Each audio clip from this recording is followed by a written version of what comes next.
or am I presenting? Okay, you're live now, Sarah. Okay, can you see my screen? Perfect. Yes. And if I show the notes now, does it block it? Yes. It does block it. Okay, I won't use the notes then. Okay.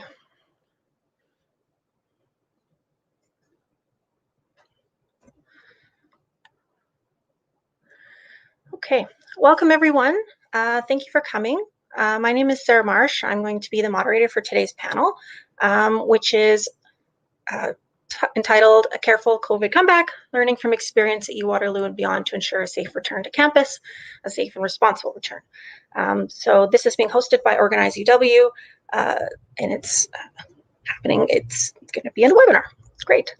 Okay, so today's agenda, I'm going to give a welcome, land acknowledgement, very brief introductions, and a couple of housekeeping items. I'm going to talk a little bit about Organize uWaterloo and CUPE, who we are, who are hosting this roundtable webinar discussion. Then we're going to go right into the roundtable, and finally we'll have an open discussion and audience Q&A. So first of all, the Waterloo, Kitchener, and Cambridge campuses of the University of Waterloo are within the territory of the neutral Anishinaabe and Haudenosaunee peoples. All three are situated on the Haldimand Tract, land that was promised to the Haudenosaunee of the Six Nations of the Grand River and was stolen not once but twice by settlers from Indigenous peoples, and that theft and oppression continues to this day. We're all calling in from different locations today, and I encourage everyone, if you haven't done so already, to look into the history of the land that you now live on.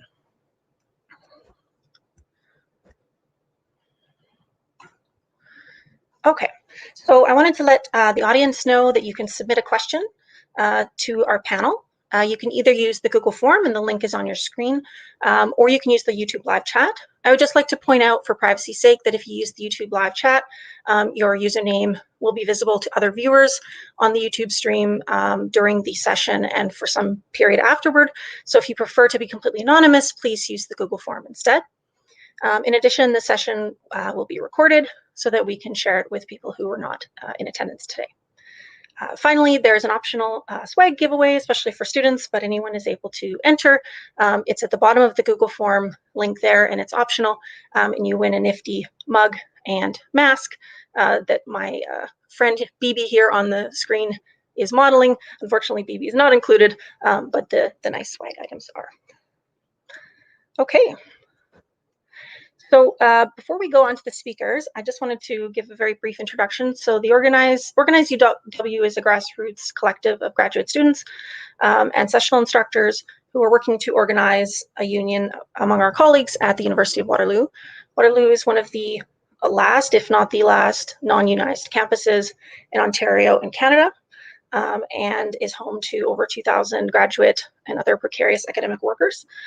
We've been organizing our union drive since last March during the pandemic digitally, and so this webinar is one of a series of webinars that we've done on various topics that intersect with unionization and also of interest to students, other people on our campus, and in our community.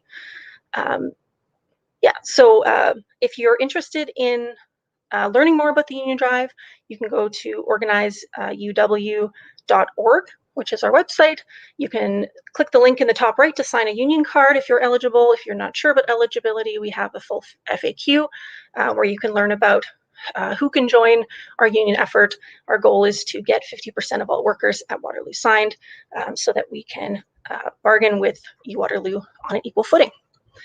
So thank you again for coming. I'm going to briefly introduce the speakers for our roundtable. I'm very excited by the powerhouse panel we have today and to hear what they have to say about COVID-19 safety protocols, the role of unions, what the situation is like, etc. So we have Dr. Andréane Chenier, who is an occupational health and safety specialist and a CUPE National Health and Safety Representative. She holds a master's in immunology and a PhD in biomolecular sciences.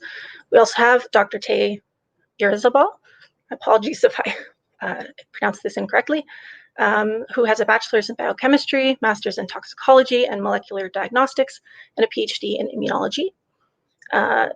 Tay is a postdoctoral fellow in the Department of Medicine at the University of Toronto as well as internal liaison officer for CUPE Local 3902. And she oversees workers who represent the local on the U of T's Joint Health and Safety Committees. Sharoni Mitra is a master's student in labor studies at McMaster University in Hamilton, president of CUPE Local 3906, which represents TAs, RAs, sessional instructors, and postdocs at McMaster. And finally, we have Nikolai Vidnov, who's currently pursuing a master's in quantum information at the Institute for Quantum Computing at uWaterloo. As part of his degree work, he's been performing in-person lab work throughout the pandemic, live in person. So we're very excited to have him here to give some on-the-ground perspectives. He also holds a bachelor's in chemical physics from Waterloo and is a grad organizer with Organize UW. And as stated, my name is Sarah Marsh. I'm also an organizer with Organize UW and a former PhD student at the University of Waterloo, and I'll be moderating today's panel. And finally, we have Craig Saunders here as an extra resource. He's our CUPE staff representative who's helping with the union drive, and he can answer any questions about unions, organizing, and that kind of thing. So without further ado, we have the first question. So the first question is mainly for Andy, but other folks can chime in, for example, Tay or anyone else. And the question is, what does a safe return to campus look like? What are the best practices based on health and safety background and the current state of knowledge we have on COVID-19? Thank you very much for the warm introduction, for the invitation, for the opportunity to speak to everybody tonight. So when it comes to, from the health and safety perspective, coming back to campus, what does that look like if we're going to be doing that safely? And so from this perspective, this is where I'm going to be talking a whole lot about how the Occupational Health and Safety Act what it should look like in your workplace if you're doing the activities properly. So I know that we talk about COVID-19 as being like this overarching problem that is of massive import. And that's very, very true when it comes to, like, from a societal perspective. But when we consider COVID-19 from a health and safety perspective, COVID-19 is a hazard, just like any other hazard.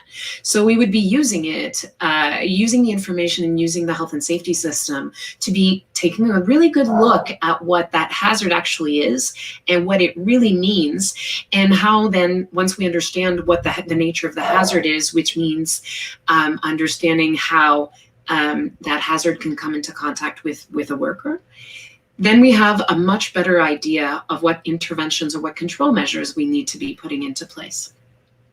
So if I think about COVID-19, automatically one of the first things that comes to mind is respiratory virus means respiratory hazard, because that's basically where it's going to land. It's going to land somewhere through your airways, and at some point it's going to establish an infection.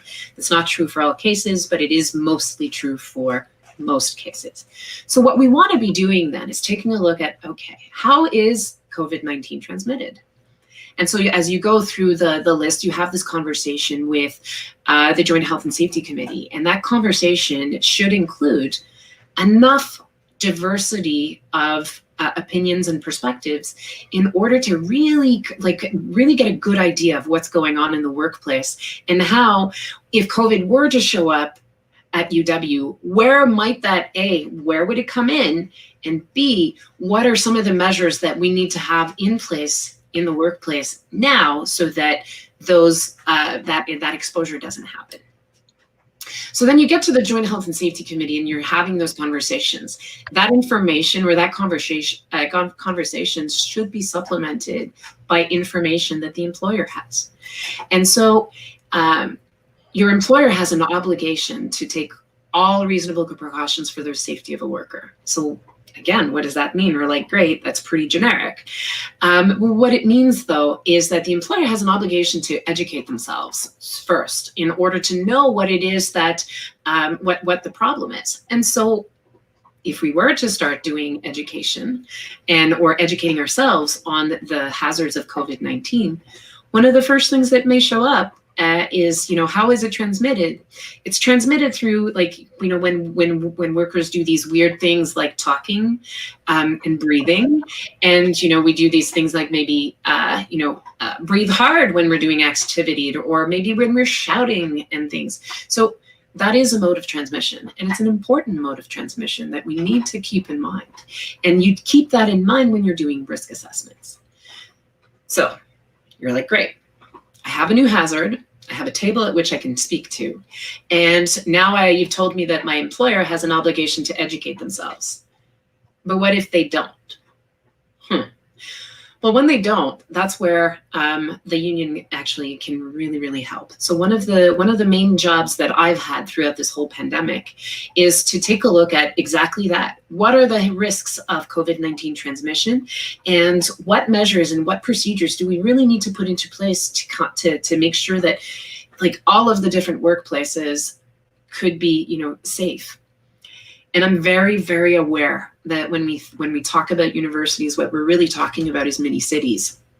So many different things that are happening at any given time. Like we were just talking about the fact that, there's some data mining that's happening on campus right now, that there are other activities, that there's teaching that's happening. So all of those activities will be very different depending on what program or faculty you happen to be in. So for example, a student that is attending, say, for example, a nursing program would not be in contact with the same sort of processes that a student who is in social sciences may. Like there's just different contexts.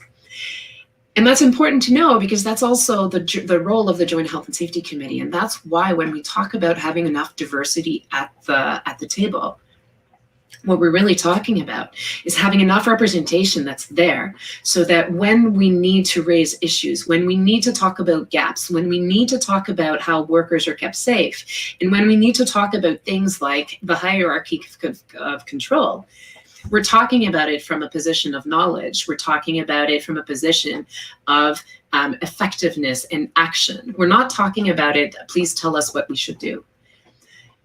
When you join a union, what you're doing basically is that you're joining a whole movement. You're not by yourself. You're basically joining a whole group of individuals that are supported by a whole crew of different experts. I'm only one example. I'm a health and safety specialist, but there's so many others that are all involved in crafting the kinds of responses that we need. And one of the things that we do know is that employers will take, we in health and safety, we often talk about the fact that employers like to go for like low-hanging fruit. So if there's a really big problem in the workplace, the first thing they're going to do is like, yeah, we're going to train the workers. And then, yeah, we've stamped it and it's all good. Even though we've trained the workers on something that's completely ineffective, but it doesn't matter because we did something, we trained workers. Yes. But no. That's not what we want to see. Before we even start training workers, what we want to know is that the employer has actually done their job, that they have assessed the different risks that exist in the workplace for workers when it comes to COVID-19. That means, to my mind, that what they have done is that they've taken a look at the interactions of the places where people will meet, because COVID-19 doesn't just hang out forever. What it does is that it hangs out with people who are infected. So in order for a transmission to occur, you have to have contact at some point, in some shape, way, or form, between an infected individual and a person who is not. So those are the interactions that we need to be looking at, because that's really where the transmission is going to occur. And so that's the sort of upfront work that unions, including CUPE, one of the things that we have been doing and driving so hard is to say, employer, you can't just reach for low-hanging fruit. You need to do your job. You need to take all reasonable precautions for the protection of a worker. If you don't have enough education or instruction materials, no problem. Please allow me to provide you with all of these great fact sheets that have been developed, vetted, and scrutinized by a lot of people, so that I know that even if you are going to pick through it, I'm confident that there's enough information in here that you're not going to be able to wiggle out of it. You won't be able to claim you didn't know, or you won't be able to claim that these unionized workers who are demanding better don't know what they're talking about, because we'll be able to demonstrate that we do indeed know what we're talking about.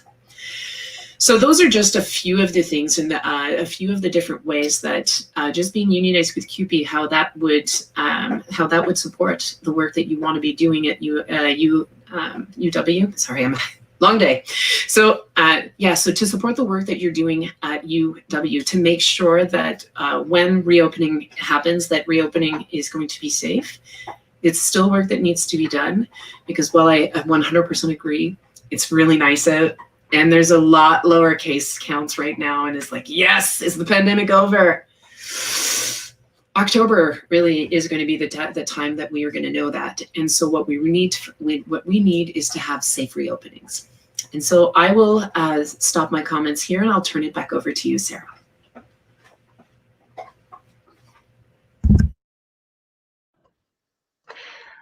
Thanks so much for this, Andy. It's those are all really good points, that make me think of like the low-hanging fruit, especially, at Waterloo. We saw this very early on. They announced a training program. In our case, they didn't send it out to graduate students. They only sent it to faculty. So we had to fight to find out, okay, the email to faculty said that that supervisors should share it with their students, but this was not shared directly with students. And so we found that people were not getting this training. And we raised this and eventually got the link to the training. And as you said, unfortunately, some parts of it just did not fit with our work situations. For example, they said, talk to your supervisor if you're sick and you can't come to work. And it's like, okay, well, who's my supervisor? Is it my thesis supervisor? Is it my TA-ship supervisor? Is it my department graduate chair? Is it the graduate contact person, who's often different? The chair might be a professor. The other person is administrator. Who is it this person that I'm supposed to talk to if I'm sick? And we don't have sick pay at Waterloo, so that's a whole other issue. So those are all really good points, about, I think that part really stands out to me. So I was wondering if anyone else wanted to chime in on this first question, perhaps Tay, about what kind of, if there's anything that you wanted to add? Well, for this issue of like how it would look opening, we think that first we need a lot of education and training and openness with communication. I have been one of the people that haven't stopped working at U of T as a postdoctoral fellow, and we have on place several safety measurements that we push, most of them. We had to ask, for example, to wear masks last year when the university wasn't enforcing wearing masks still, because they weren't sure if the COVID was transmitted in the air. So we have certain protocols that help us to stay safe. For example, we need to manage this space. And this is one of the things that I think it will be a problem in opening, is because it's just there is lack of space to keep the physical distance. We need to share washrooms, waiting areas between classes, lunch areas. So a safe opening will mean that students will have to be divided in groups so they don't ever encounter each other, or just interact with a lower amount of people in the time that they are at the university. Mandatory mask is necessary, and what kind of mask? We have seen in the university that some people wear bandanas, some people wear scarves, and we know that not all of them are protective. So this will have to be enforced, but also in an equitable and respectful way. We don't want campus police enforcing wearing masks. So this is about education and training. And another thing is keep people informed about when there is an outbreak, when they should be aware that something or someone contracted COVID, so they were exposed. So they may be aware that they have to, they may be they may need get tested, or just stay at home. So for now, I think that those are basic things that will allow to keep everybody feel safer. And the last thing is to keep an eye on scientific advices. Things are changing all the time. I ideally we will be all vaccinated, but we know also that some the vaccines may not work with certain variants. So that may force to the university to just close, but it may not. We don't know, but we have to stay aware of all the scientific advice and change the policies accordingly and timely, according to science. Yeah, and I think this is a big challenge with large institutions like the University of Toronto, like any university really, because you have to be so nimble and so quick to make these changes when they impact, tens of thousands of people. Yeah, so that you've already kind of started to cover my second question, Tay. So maybe, which was, what has the experience been like at other universities? What have your locals achieved, and what challenges remain? So you talked a little bit about that already, about the masks, the distancing, the vaccines. And I was curious if you could talk a bit about the experience of the local at U of T, what you've been able to accomplish, what you're still working on getting. For example, I saw a news article or a press release that University of Toronto is upgrading the ventilation in all of their classrooms. And this is something I haven't seen from Waterloo. They could be doing it, but I have not seen it. And I'm curious if the role of that the union might have played in that, and any other comments you might have on that. Yes, we had several challenges last year. I can name so many of them. So, for example, the policies that were early created, they weren't accounting for the opinion or we weren't consulted. Faculty, student, the union, representatives, no one was consulted about these policies that were directly affecting us. And also the feedback was ignored. Some policies were not scientifically up to date, so we have to a lot of the time push, for example, to wear masks indoors. And then when we start to use masks, we have to push for a 3-layer mask, not any mask, which still is not really enforced, unfortunately, in the university. I see still people not wearing proper mask or not wearing properly at all under the nose. So unfortunately, and I think that maybe this is something that is going to happen in Waterloo also, is that the university always claimed to stick to the province regulation. And the problem with that is that we know that the province sometimes have been slow also to update their protocols and accept the scientific advice. Let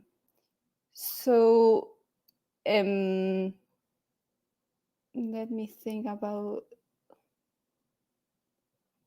So what we did to solve all this, and as you were saying, that the university upgrade the ventilation system now, they are still upgrading, and then we are using filters, MER 13, that they are the ones that are appropriate for filtering viruses.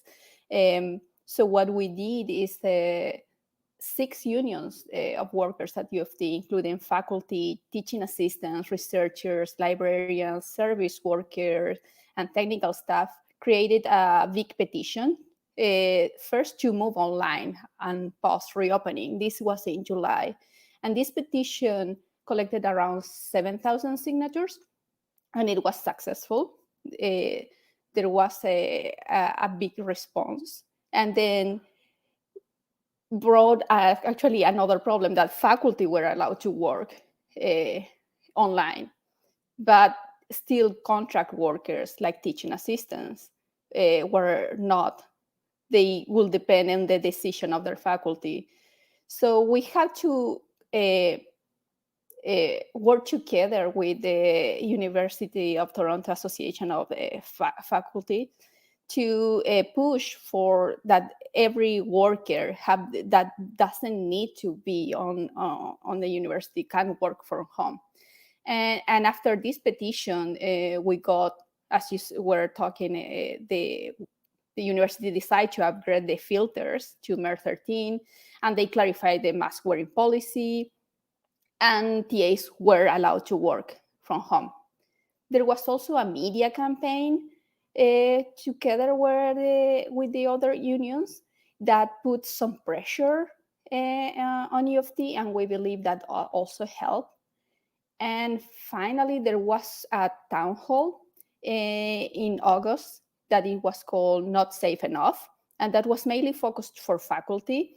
And we have a big crowd there, and then experts from the School of Public Health spoke about all the problems. It's exactly what you are doing now. And that will bring more media attention and more faculty supporting us, and that put more pressure on U of T to actually listen to the workers. And finally, well, we are doing little work with the joint health and safety committees. So we created presentations for them to explain how they can have an effect in these meetings. So our representatives can learn and say, because they are also not all of them are from a scientific background, so not all of them understand how can they defend their issues. So we created these information sheets so they can defend and ask for improvements in their workplace.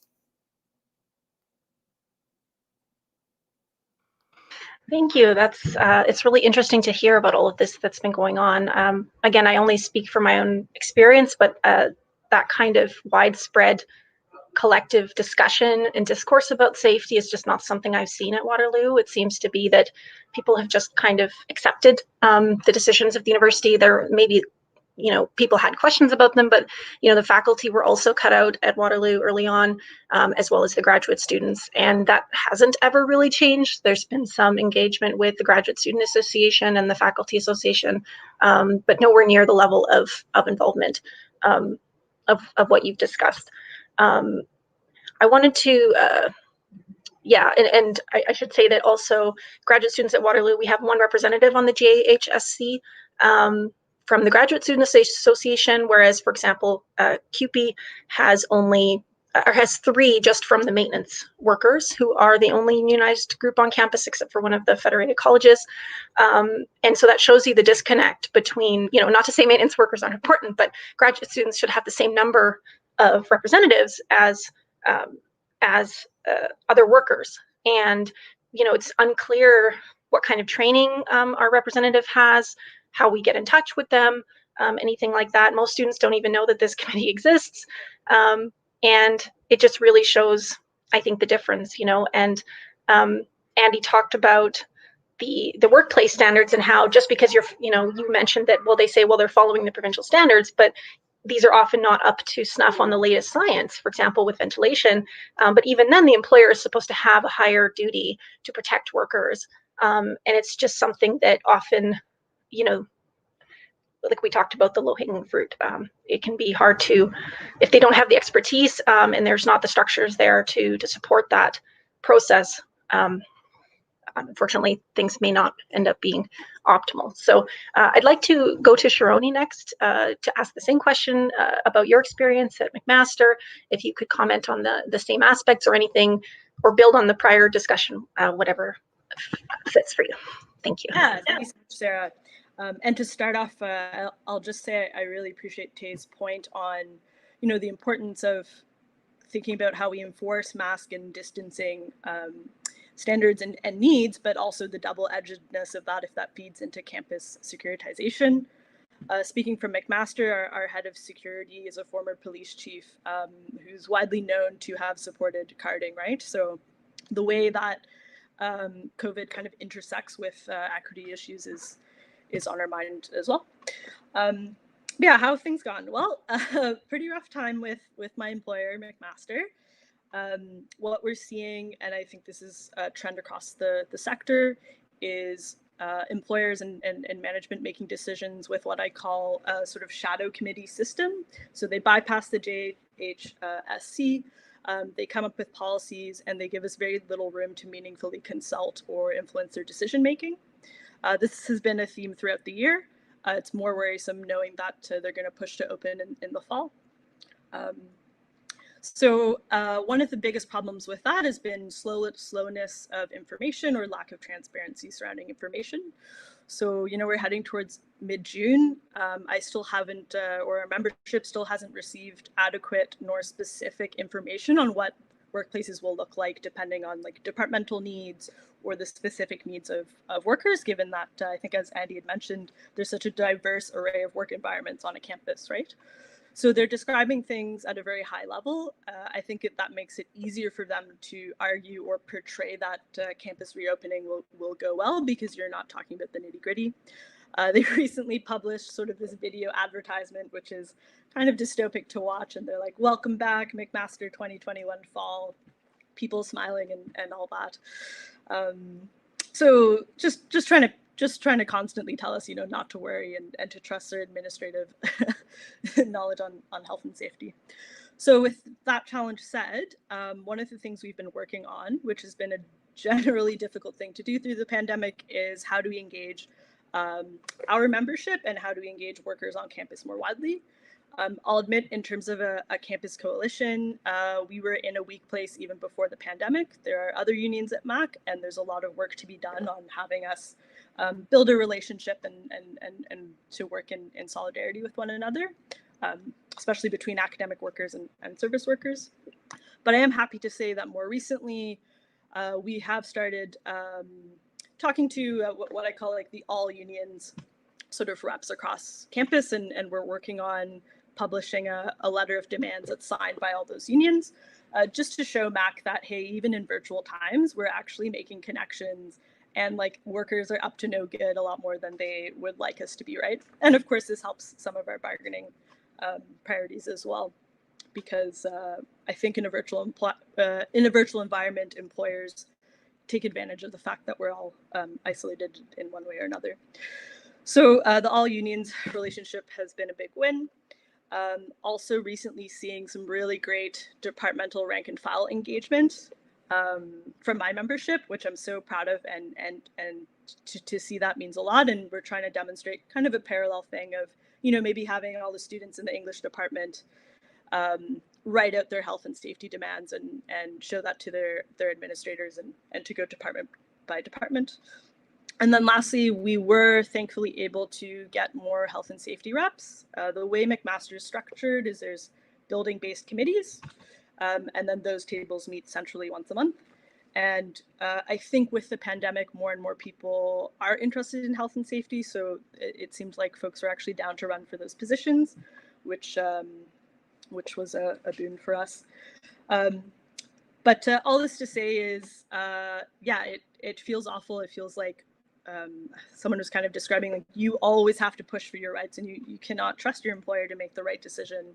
And I think a strength we have as academic workers is we're like research and empirically minded people, and we can demonstrate, I know how COVID works. I know, the best health and safety practices, and to show that knowledge at the table is something that I've seen the employer respond to a bit more, at labor management committees and things like that. So yeah, I think that's all I'll say for now. Did I miss any questions, or is there anything specific I should touch on? I don't think so, but we can always come back to you. Amazing. I wanted to say something, or Andy? Yeah, if I could jump in for a sec. I wanted to thank you in particular for raising the equity question, because when we talk about enforcement on campus, how you enforce compliance with health and safety can be very tricky, especially right now.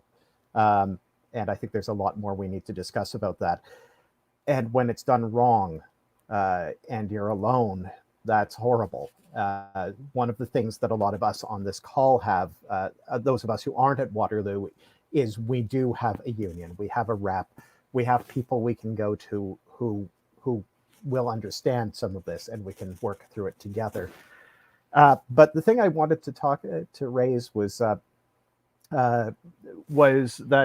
I'm hearing a lot of struggles about even getting access to quality PPE and getting compliance on PPE. And one of the things I've learned in my health and safety training over the years is that PPE is very low on the hierarchy of controls. So it's one of the things you use when you have can't do something better or have essentially failed to do something better. And I was going to use that before we go to Nick to talk about Waterloo. Maybe we could go back to Andy for a sec to just explain, what the hierarchy of controls is and how we're able to push for change at the high levels where they might make a greater effect. And I think Tay and Sharoni touched on that a bit as well. Yes, that's been one of the biggest struggle that we've had. And health and safety, in order for health and safety to work well, it has to basically function from the top down. So when we're talking about implementing the right kind of practices in the workplace, there is very much like it should be employer driven. And when the workforce has to push up, it's a lot of things to hold up. And this is especially true and has been especially true with the unfortunate leadership that has been, well, I don't think we can't call it leadership. Allow me to take that back. The position that the Ford government decided to take. And the reason I'm bringing up politics here is because it has a very real, it had a very real impact in how this pandemic actually looked in workplaces. And the reason for that is the Ford government's refusal to adopt the precautionary principle is from a health and safety perspective, possibly the biggest faux pas, if you like, that they did. Because the precautionary principle comes to us from SARS. So, COVID version 1, we're now looking at COVID version 2. And after the COVID version 1, so SARS 1, when it first, it killed workers. And then and then when it, so it killed workers, and then the whole province was in an uproar, and the whole government was, oh my God, this should never happen again. Okay, then H1N1 happened, and then Ebola, and then H5N9, and then we had MERS-CoV, and then we had, right? I feel like we've been down this road before. So what came out of the SARS report was this notion of the precautionary principle. And what the precautionary principle basically means is that when you don't know what the risks are, you go to the highest level of protection for a worker. And then when you are certain of safety, you then downgrade. So what would that have looked like here in Canada at the start of COVID-19 pandemic?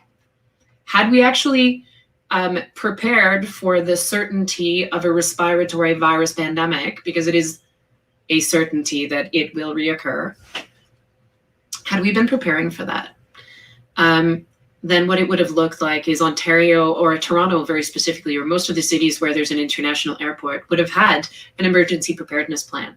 And that emergency preparedness plan would have included having personal protective equipment, which, while we do know is the lowest hanging fruit in terms of the levels of precautions, it's also when a person is out and about and not in a controlled environment, the only certainty of safety that you have. So what it would have looked like would have been respiratory protection at the outset. And I want to be clear that face masks and face coverings that we're wearing for the general public, what the general public uses is quite different from what should be happening in workplaces, because the risks to the general public are quite different than the risks that a worker in a workplace is going to be facing. For example, if I just take the context of the public health advice that we've gotten, I feel like at this point we can chant it. At least 2 meters distance. And I never use the 6 feet, because if you're imperial, you're actually 6 inches in. And so you're more at risk than if you use the metric system. So considering that we're a university-based population, we're going to go with metric, the one that makes sense.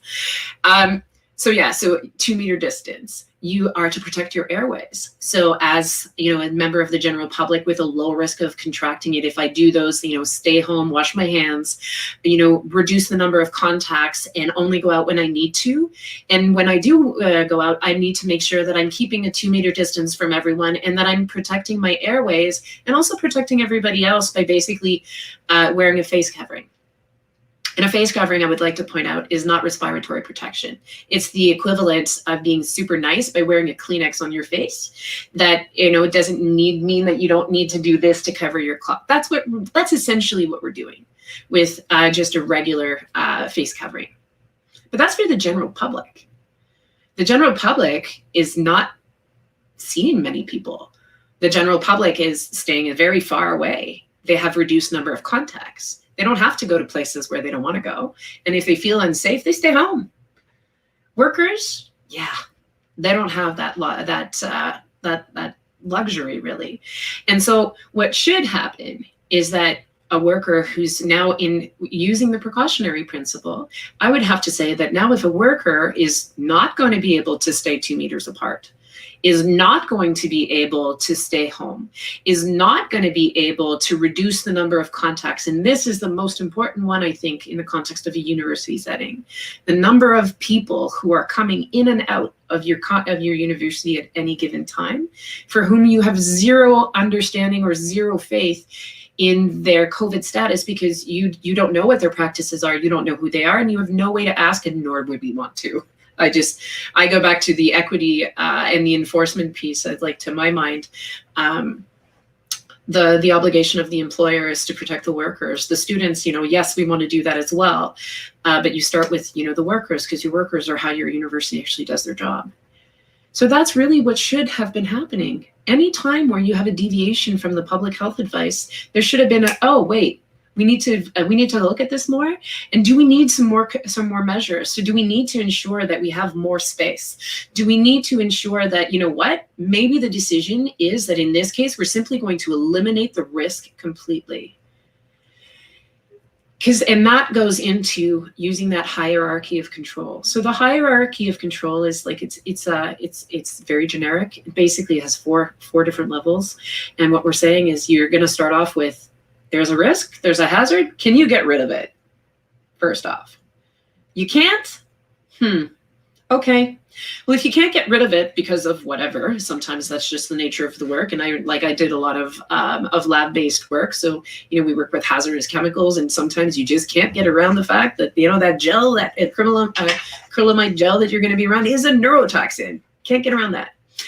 But what you can do, though, is then to start with, okay, I can't eliminate that, but then I can add engineering controls. I can then adopt the proper policies and procedures to make sure that even before it gets to a worker, we've actually tried to remove the bulk of the risk. And then that's when you use personal protective equipment, having done everything else. Now you're protecting the one-on-one interaction and hoping that that's going to be enough, because let's be clear, PPE is like any other manufacturing product. It's great and fantastic when it works, but it's when it works. Sometimes they have manufacturing defects. Sometimes there's improper applications. Sometimes it doesn't fit. Sometimes it's not the right one. There's so many different things that happen. But that's why we want to make sure that we're staying away from just saying, we're going to slap a mask on you, and it's not even a mask. It's actually just a face covering. We're going to slap a mask on you, call you safe, and throw you back into the workplace saying, by all means, go forth and educate. Honestly, some of the questions that you'd be asking is that even safe to begin with? Do we need to contemplate eliminating the risk completely? So those are the kinds of activities that should be happening at the Joint Health and Safety Committee. And it's also the kind of information that your employer should be, and I do say should be educating themselves on, so that when it comes to then dealing with it in the workplace, that you're actually dealing it with facts, as opposed to a hope and a prayer, which I think is basically what we've been dealing with since the beginning. So with that, I know it's a lot, but I'll keep that short and turn it back over to you, Sarah. Oh, thank you, Andy. Those are all such great points to think about. For our last kind of formal question, I'm going to combine a couple of them, and it's just mainly about the experience at Waterloo so far. So I was hoping to hear from Nick about this. I can chime in a little bit, but he's been, like we talked about, in a lab the whole time at Waterloo, and what your experience has been like, and if there's any thoughts that come up in regards to what the other panelists have brought up. Yeah, thank you. I'd like to start with a little anecdote on the hierarchy of controls. I feel like we've been doing it, upside down, where the first thing is PPE, and then, first it was wear a mask, then it was wear 2 masks, and then it was wear 2 masks and an eye shield, but we never asked, do we really need to do this right now? Could we wait? Could we not be doing this action right now? Can we do the first step of control before we get to the PPE level? So I do think that's something that's been lacking at Waterloo, and maybe the biggest complaint that I have that I think a union could help with is that structurally, really, nothing is changed. None of your deadlines have been extended. You still got to do all the same stuff. You still have all the same amount of funding for the same timeframes, which puts a pressure on everybody to maybe cut corners health and safety wise if you've got a specific timeline in mind and a specific set of things that you think you need to do, because some frankly artificial deadlines aren't being pushed. So that would be, I think, a major complaint, and something that I think that a union could help kind of bolster against. This is kind of going back to what Andy said in the beginning, and that's that you need representation. You need to be able to go to the administration with things that you think are issues without fear of recourse. And that's something that maybe your health and safety rep could do for you. However, I, as somebody who's been working in the pandemic, I guess the whole time, do not know who my rep is, and wasn't aware that we had a rep until this meeting or this conference. And of course, there's stuff that I've seen that I don't think I could go to a supervisor about, because it's it gets complicated and political. But if you have a union where you can go to somebody who is structurally on your side and that you can confide in, and they'll protect your anonymity, and then they can bring this up with administration with some kind of oomph, with some kind of people power behind it, then I think that could really help with dealing with some of these issues, or stopping them ahead of time, because I'm sure there's a lot of problems that aren't being reported for this reason. And that also goes back to kind of transparency. And I think this was a theme with what Tay said, and actually I think across the board. It does feel a little bit like our COVID plan has been put together by like a secret council from the top down, with no input from us and no way to see how or why they justified their decisions. I know that in the beginning, when we were submitting our proposal to let us get back into the lab and start doing in-person research, it very much, even to the supervisors, to the professors running the research, felt kind of like you're submitting a plan to a black box that then comes back to you and says, okay, this is fine, this isn't fine. And again, if we had some kind of representation, it'd be much more transparent. If the university, they could be forced to kind of make their decisions public and open to scrutiny, and it would just put us on an even playing field with the administration when it comes to how labor would be treated, and what it could be like going to work for you. So I think that's pretty much that, I think, has been the experience, at least in the research portion of the student body. Thanks, Nick. So we appreciate the insights. It sounds like a lot of the issues that everyone has brought up, you've experienced, and I know I had as well. I was in arts, and so we were all sent home immediately, and we had some of the opposite issues where, for example, even once the science showed that surfaces weren't an issue, we couldn't take out books. And so some of those things that hindered the research, because there was a one-term extension in fall 2020 for research timelines, but there was no extended funding unless your professor has extra money, which doesn't work in departments where you're funded by the department and not by a specific lab or a specific professor. There was just no extension for that. And so I personally couldn't progress on my research for months because of no access to the materials I needed. And I have friends and coworkers who couldn't progress because they needed to travel to archives, this specific archive in Ann Arbor or in Germany, where these materials are not digitized, and they just simply can't do their research, and they have to start redesign their whole project from scratch. And that transparency about what's happening when, what is the decision-making process? When might I be able to do this or that? I think it was really lacking. So I wanted to, I think Sharoni Tay had perhaps a point to make. Well, I think that the University of Waterloo will benefit so much of having a union. We are allowed to appoint representatives per building, because not the things that are happening in chemical engineering are not the same that are happening in molecular biology or in arts and history. So and we have one representative for the entire 3 campuses.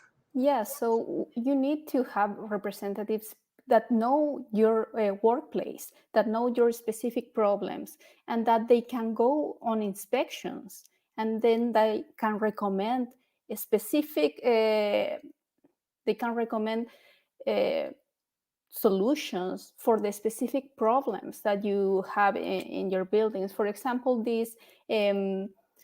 now the University of Toronto is mostly working online, but specifically the research centers have been working on site because scientists can take the lab to their home. So we have been very active and have been having more meetings than normally. And we have something, during last year, there were meetings every other week, just to point out different things that were, or issues that were coming up. And we have representatives that are teaching assistants, representatives that are postdoctoral fellows, representatives that are instructors. In the same way, they have different views of the problem. So all of them work together with our advice. Actually, right now, we are creating, because we have seen that most of them don't have the training to specifically talk about, for example, COVID, we create now monthly meetings with them where we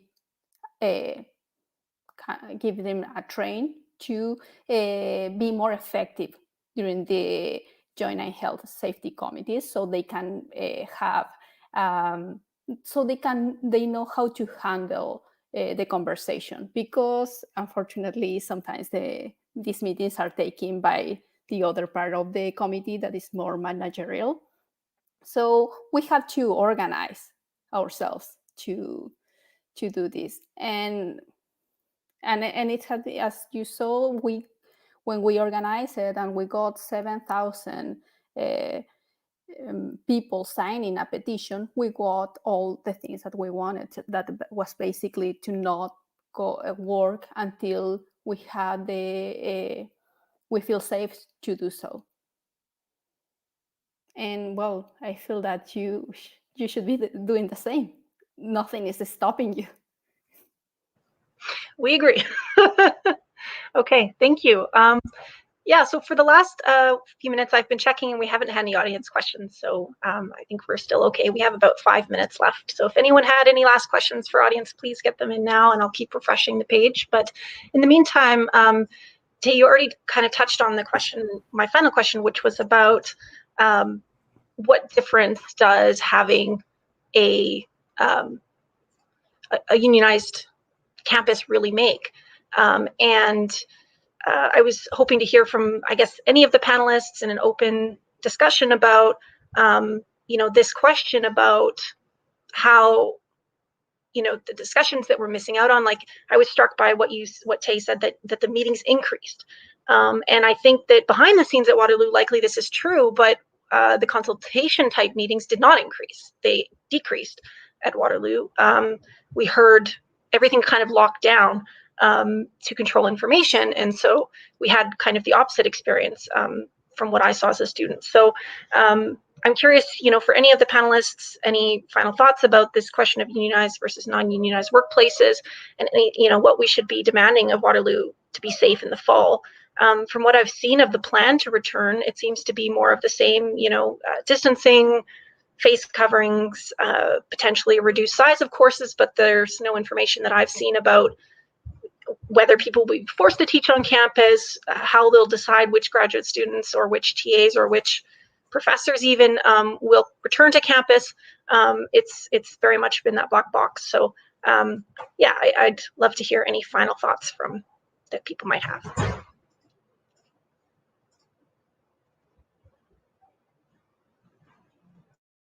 Sure, Andy. I think that one of the most beneficial things that you'll get by joining a union is that you'll lose the standing alone.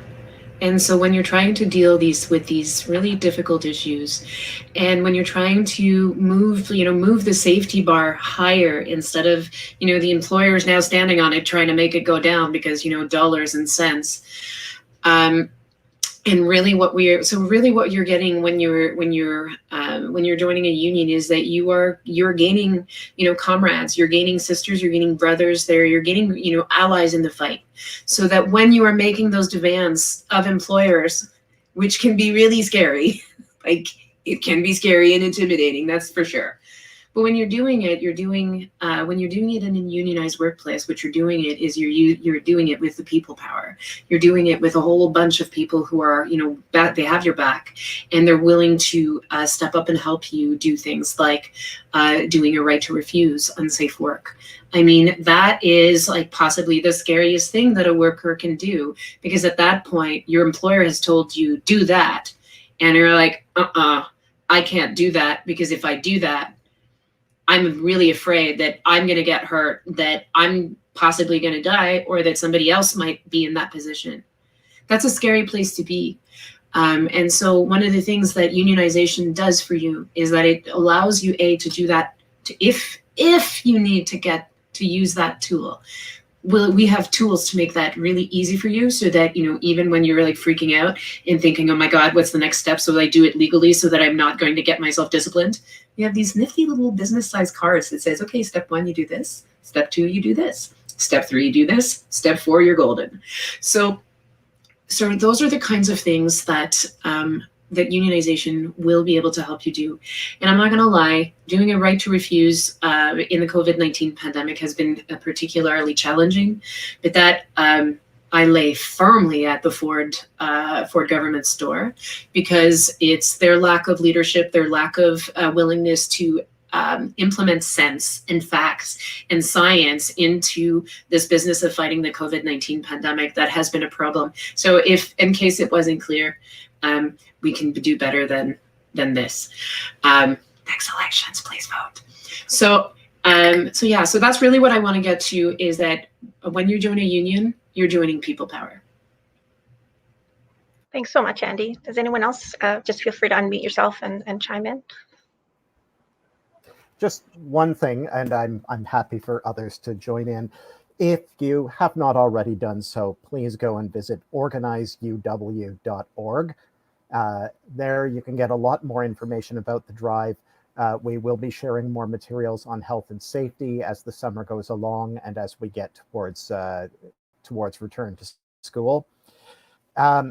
But you can also find a link there for a union card and for the drive. Oh, there it is. And I'm probably doing something that Sarah was already planning to do.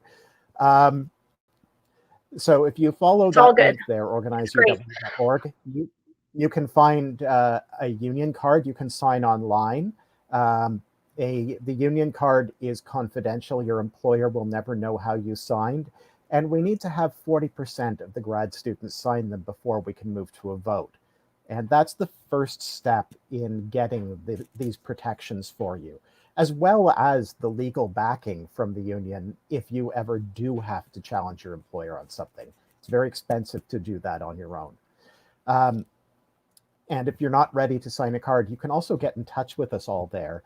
And we're happy to have people join us on our calls on Tuesdays at 1:30.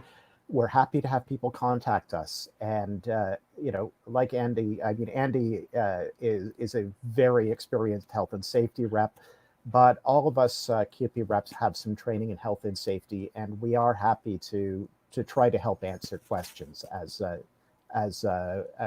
we move through the summer. Thanks so much, Craig. Yeah, that's great that you already read my mind. Yeah, it's, I realized I forgot to mention at the beginning who CUPE is. I skipped a step. CUPE is the Canadian Union of National Employees, and they're our union partner. And, it's really nice to have this support from all the experts on this panel, because we just don't have that at Waterloo.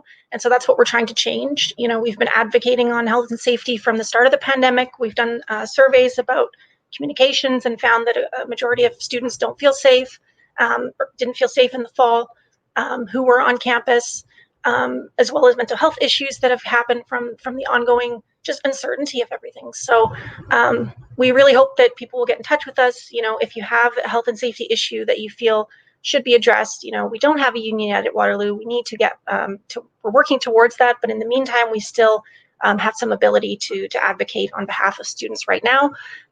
So we hope to hear from you. And I guess, is there any last thoughts from Nick or Tay or Sharoni?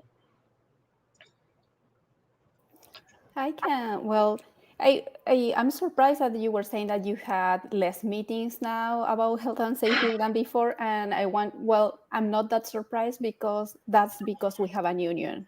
Because we push for it. It wouldn't just happen. And that's one of the big benefits, that when you are 7,000 people signing, asking for having an influence in these policies, you are going to get it. So the decisions are just going to happen. Now, if you unionize, you can have influence on it. And that's the difference. So you can decide on that. Do you want to have an influence on the final decision? You can do it with all your co-workers.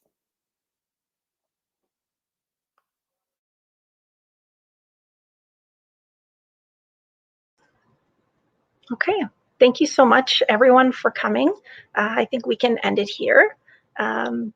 So we're really, again, thank you so much for taking time out of your busy schedules with all of your work as students, as postdoctoral fellows, as professionals, to speak to us here today. We really hope that, that all the campuses that open in the fall will do so safely, or more safely, thanks to the advocacy of workers. Yeah, and I want to thank all the audience out there for attending, and thank you to, I think that's all we have. So for Craig, just a quick question: do we just